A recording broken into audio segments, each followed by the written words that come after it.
So anyway, wonderful people. We had chores, and then the parent could leave the older ones. I mean, if you was like 10 years old and you had siblings like 3, 4, 5 years old, 6 years old, something like that, and you 10, you was in charge of the house. They would teach you and train you to be in charge of the house, and they tell you don't let nobody in the house. Places how to clean up, and you would give direction to the little ones. You the boss, you the king, you the supervisor of the house. And you took that supervision and you took that position of being a supervisor until your parents got back home. The parents could be gone shopping for that day. They didn't take the children shopping all the time. When they took the children shopping, it was to buy the kids something, clothes, or gave them a couple of dollars. Go do, what you want to do, yada yada. And that was a privilege. That was a privilege. But today, children are buying things that yesterday you would be talking about like, whoa, where you get all that money from? But now they're being supported. And when you support somebody, or support a habit, or support a situation like that, then you call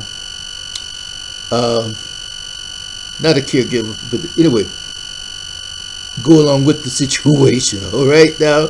But anyway, so you would go there. But anyway, we had to do different things. We had chores. We had bedtime. We had family togetherness. Sit around the table to eat. You don't eat whenever you come in or whenever you want to. You don't get whatever you want to eat. You ate what was presented to you, and that was it. And then clean up the place, clean up the kitchen. The parents didn't know nothing about cleaning up no kitchen or washing no dishes. I'm telling you. So if you had to stand on a stool, you had to clean up that kitchen.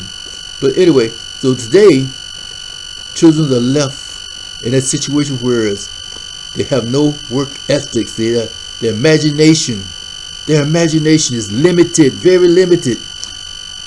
No such thing as meditation. No such thing as thinking about your future, what you're going to do when you grow up. Kids used to say, well, I want to be a policeman. I want to be a fireman. I want to be a pilot. I want to be a doctor. Oh, yeah, I want to be a lawyer. Always something good. But today, you ask a child what you want to be, what you want to do, what you never thought about it. They don't even think about it. So therefore, they're in limbo in this world, in this situation. So how do you teach them? How do you get through to them to let them know that there is a policy out there. There is a place out there. There is hope out there. And there's hope inside you. Build up that hope. Help them with the hope. Help them with the confidence that they can do these things. They can have structure in their life, in their body, in their soul, in their spirit. But how can they have structure in their soul and their spirit when you're not there to help them? You're not there because you don't know anything yourself. You don't know anything. So therefore, we have to look in that mirror, establish your own foundation, establish your own structure. Have that framework within your own self. Because the baby boomers, the one that's getting ready to retire, one that says that I just made it, if you made it. And they're like, wow. Whew, what a job, what a journey, what a journey. Because their fathers and mothers that was already out there, smoking and toking and doing this and that and the other. They're gone. And their grandparents back in those days, they really been gone. So therefore, if you didn't read a good book or watch a movie or documentary, you don't know what happened. We don't know what happened in the past. All of the laws were changed and everything. You couldn't do this, you couldn't do that, and you had to be able. It was too much. Where's your freedom? You're always locked down in your mind, if nothing else. So this is why we come today to talk about the forsaken generation, because they have been forsaken Jails are filled, graves are filled, suicide is too much. And what are we going to do? These are our leaders for tomorrow. These are our leaders even today. So help them, teach them, show them, guide them, strengthen them, build them up. We're to build up and not tear down. But are we doing that? So wonderful people, look in the mirror yourself first. Look in the mirror. And then we come up with these things about what's appropriate, what's inappropriate, yada, yada, yada. So much is happening. So much is going on. But then we've lost sight on what's appropriate and inappropriate because of the morality issue. The morality. We have left morality back in the backyard, in the background. There are no moral standards. There are standards, moral standards, but who's listening? Who's listening? And who's acting on the morality issues? Greed and lust. It's all over the place. Anger, death, violence, all over the place. And this is wearing off and wearing on our children. Now they're beginning to pick up the negativity of the world.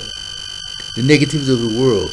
Because we're not teaching them the positiveness and the action that's helped them to stand fast in these good days, in these evil days. The days are evil, and they're picking up more evil than necessary because of what is presented to them.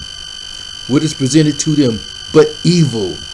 Now, those who are still standing, those who are still like a little bit before the baby boomers, even the baby boomers, a little bit beyond the baby boomers, the few, stand up, start the teaching, start the instructing, start the help, start the building, start the speaking.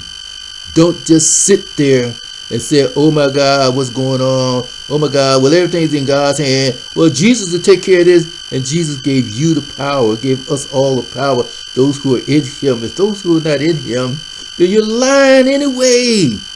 If you're not in him, you got to be complete to forsake, complete and in him. Stop jiving. Stop pimping the spirit and stop pimping morality and trying to get over on your own self, get over on the system, because the system is going straight to the darkness. So therefore, wonderful people, think about the forsaken generation, those children that are out there who say, I'd rather die, because they have no concept of life and living. Help them to live. Help them to see a light. Help them to have a part of a light. Help them to stand by the fire, the campfire, so they can feel the heat from the goodness, not the chill, not the coldness in their heart, not the cold ice going through their veins. Let them feel love. Let them feel cared for, compassion. Let them feel the beauty of power, the real power, the good power, the power of gratefulness. Yes.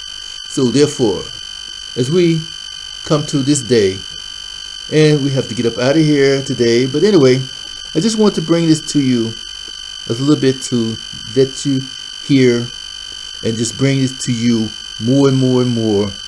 To pass out, let somebody know, let somebody hear these things, let somebody hear this message. We want to post it to YouTube and Instagram, Twitter, because the world needs to hear this. The world needs to hear this. The world is going down, down, down. Too much chaos and confusion. Too much mess is going on. So therefore, hit me up. Let me know what you think, especially on YouTube. Subscribe to my channel, please. Anyway, yes, I'm begging. All right, why not?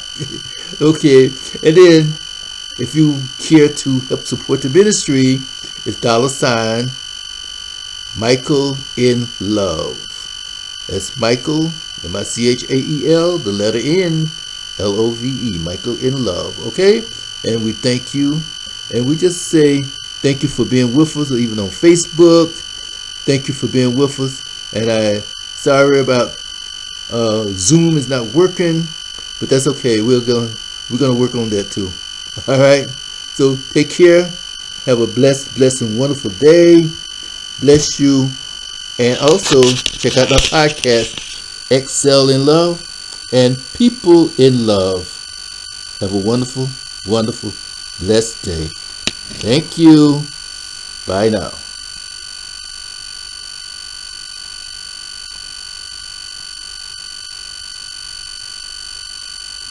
All right.